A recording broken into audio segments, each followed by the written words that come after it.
a little bit. Oh no. Okay. All right. We'll do this. All right. So you hate Edward Norton apparently. Is that true, or is that too strong? That's too strong because I don't want to hate anybody, but I definitely dislike. I can't trust him as an actor because I don't. He think kind of he's very has like believable. a ratty face, doesn't he? Yeah, when I think of even in American History X, it was like great story. Yeah. No Ed Norton, wrong guy. Just wrong guy. Yeah. See, the first thing I can like recall seeing him in was The Italian Job. Okay. And like there was something about his performance in that movie, like especially have you seen it? Do you remember I've never it? seen that. There's a scene where he's having dinner with one of the good guys. Like these are the good thieves, with one of the good thieves, and like there's something about the way that dialogue came out that was just so stilted and weird, and I didn't like it, and I kind of have had a problem taking him seriously ever since, which is weird because I understand that like he is actually very, very highly regarded as an actor. What? Yeah. In terms of like high caliber like Hollywood actors, like he's actually very, very highly thought of. He was able to kind of control the script. Yeah, he did like extensive rewrite. Yeah. He was like rewriting stuff on the Right. script on the fly. And I think if I understand it correctly, he had never actually got a writer's credit. He didn't. For it. No, I looked into that. He did Yeah. not. Good for him. So, oh, good for him. That's so yeah, special. so like him as Bruce Banner, I don't buy. Yeah. And that's just not me not liking Ed. It's like his face, his physique, and all that stuff. Mm-hmm. Now I love Mark Ruffalo, Right. and everything I've seen him in, I've loved, Mm-hmm. and I've loved him as Bruce Banner, the Hulk, even though he's gotten not enough screen time. Yeah, he hasn't had tons to do except for in Avengers. Right, and part of that's because Universal owns the rights, Right. and so they decide if there's going to be an Incredible Hulk. Well, they own the distribution Right. rights. Yeah. They have the right of first refusal on distributing any actual like Hulk movie. So which sucks, but so aside from it, and I didn't even really like Liv Tyler in this movie, but outside of those two characters, I enjoyed everything else. yeah. I enjoyed the rest of all the other characters, the plot, the story, how it unfolded. If he would have just wrote for it and had someone else act in it, it'd be great. Great. Yeah. There were some fun things in that movie. The whole thing with the scene at the beginning when he's working in this factory in Mexico, and a little bit of his blood gets in this in this soda. Yeah. And it ends up going to Stan Lee's house. Like that's kind of hilarious. But also his this communication that he's having with like the Mr. Blue. Yeah. That's kind of a cool element that was actually plucked from a story arc that was in the comics. Okay. A little bit, a few years before that movie came out. And I think in the comics it turned out that Mr. Blue actually was Betty Ross, and she was helping him as he's trying to just evade capture and so on. That was kind of a cool story arc where it really harkened back to the sort of like Bruce Banner on the run kind of vibe that was really prevalent in the TV series. Two things that, like, even with the beginning shot where they have the credits rolling and they show his origin. Yeah. That was a great idea from Ed Norton. I'll give him that credit. And the second thing is, like, I liked hearing little bit here and there, kind of threaded out very lightly, the theme song from the original TV show. Yeah, I've heard that was nice. That was there, and that's something that they also had in the Iron Man. In Iron Man, when he's coming back from his first like mission, and those two fighter jets are kind of like intercepting him or whatever. When he calls Rhodey back there in that command center, Rhodey's ringtone is the theme song from the Iron Man cartoon from way back when. Iron Man. No, that's Spider-Man. Oh, Spider-Man. Wah, wah, wah. I always use that because, like, I can do everything that Iron can. Wait, what? I can fall to the ground heavily and be picked up by a magnet. I'm the Iron Man.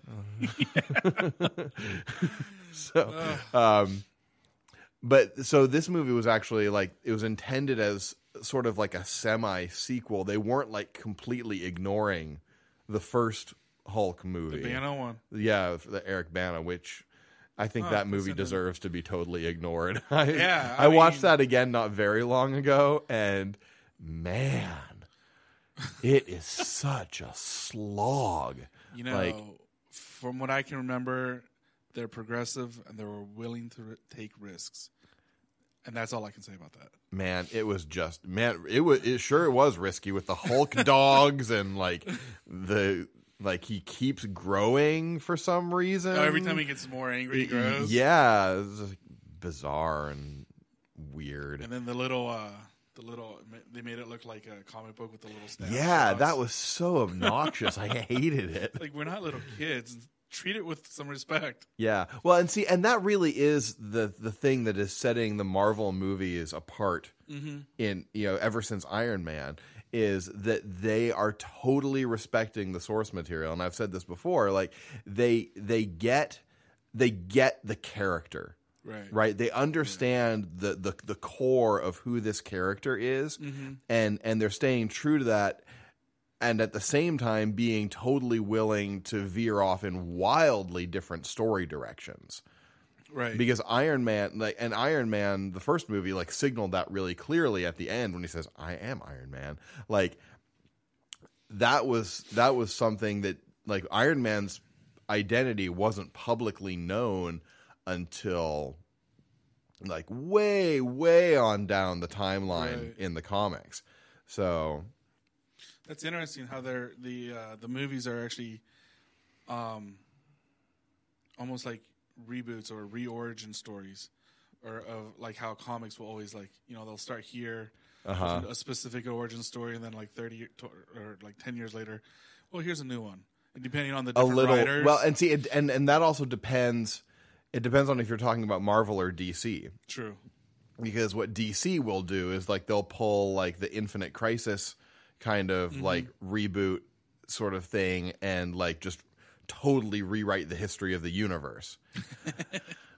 It's not a joke. That's actually that's really what they're doing. And what Marvel does is a little more nuanced. They have what they call they have a sliding scale timeline where basically at any given time at this point in the comics, basically what's these characters have been on the scene, the oldest characters have been on the scene for about 15 years. So when did the Fantastic Four get their powers first? About 15 years ago. How long has Spider-Man been around? Maybe about 10 years. And he's still a teenage boy. No, he's not. He's not. No, Spider-Man is not a teenage boy anymore. But he was a college student for forever in the comics. And he was a high school student for a good long while too. And then after he was done with college, then he was just the aw shucks down on my luck freelance photographer for a long time. A super, super duper freaking long time. Right up until that was just too weird and too in depth, and we don't even need to go there because we're actually talking about the Hulk. So was there anything that super popped out to you about the movie this time that that you thought was really cool, or conversely that totally took you out of it, aside from Ed Norton? Something cool or took me out of it. I will say that when I first watched it, it was just cool to watch it in the theaters. Mm-hmm. When I watched it last night, I was mesmerized by the story. And part of it was comparing, could Mark Ruffalo run through the streets of Portugal? Stuff like that. Yeah. But I don't know. It was just like you said earlier, like he's on the run, and it kind of went back with what was his name, Jack, the reporter that was trying to catch Bruce Banner and the Hulk. Okay, kept following him. Yeah, and so it kind of threw back to that. It's just like, except these are guys with guns now. Mm-hmm. So is this cool? I guess the level of suspense that it had, and like the not just the immediacy, but the danger that he was always in. And okay. That really drew me in. It was like, oh my gosh, you can't be on campus right now. What are you walking out in public? You got to go hide someplace. Right. You know?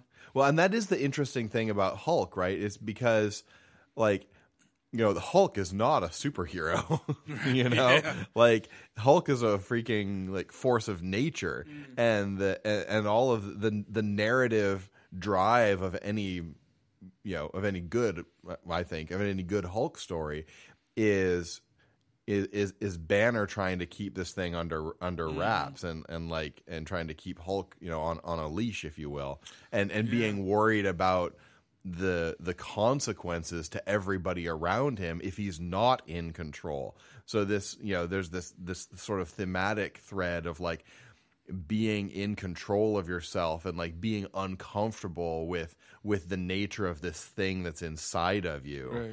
And I think that's a thing that people, can relate to sometimes, yeah. because we all have like these sort of like darker corners of ourselves that like that we either like embrace or try to keep under control to a greater or lesser extent, depending on like what kind of person you are. Right. Yeah. And that's and I don't mind drinking alcohol sometimes, but like that's why I am like really careful. Like I don't ever want to be drunk. Right. Because I know the kind of like idiot that like lives down inside me that's just like waiting to come out and make terrible decisions.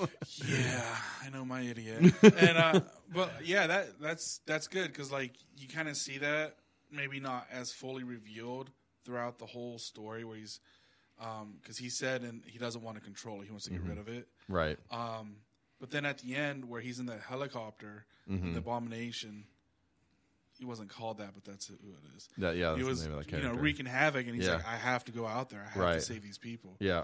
And so when he falls out of that helicopter, not even knowing if he was going to change. Right. That I was like, holy moly. I used to think that at the very end where he was like, oh, I can control this. Yeah. But like that scene for me last night was like sort of the emotional climax, huh? It was the pivot. It was like, that's who he is. That's the superhero right there. Right. Yeah, absolutely. Yeah.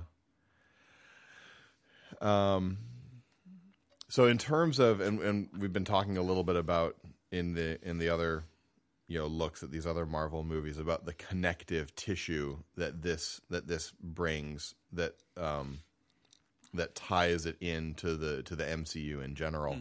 And in Hulk, there's not a ton of it.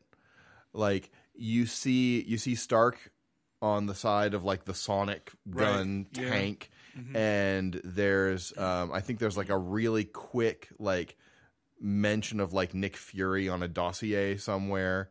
When they're looking for him, it goes through the emails. It goes through Shield's database. Right. What else was there? No, that was throwbacks to the old stuff on the TV in Portugal. Flipping through. Yeah. But then, of course, at the very end, like right before the credits, actually, interestingly, this is the only Marvel movie so far not to have a mid-credits and end credits scene. The little stinger or the teaser comes right before the credits when Tony Stark shows up to talk to Thunderbolt Ross there in the bar. And actually, they extended that footage out into like a digital short that was attached to one of the Blu-rays. I can't remember which Blu-ray it was on, but where the premise is that they're putting together the Avengers team, and Ross wants the Abomination on the team. Oh, really? Yeah. Wow. And they send in Stark to basically like annoy the heck out of him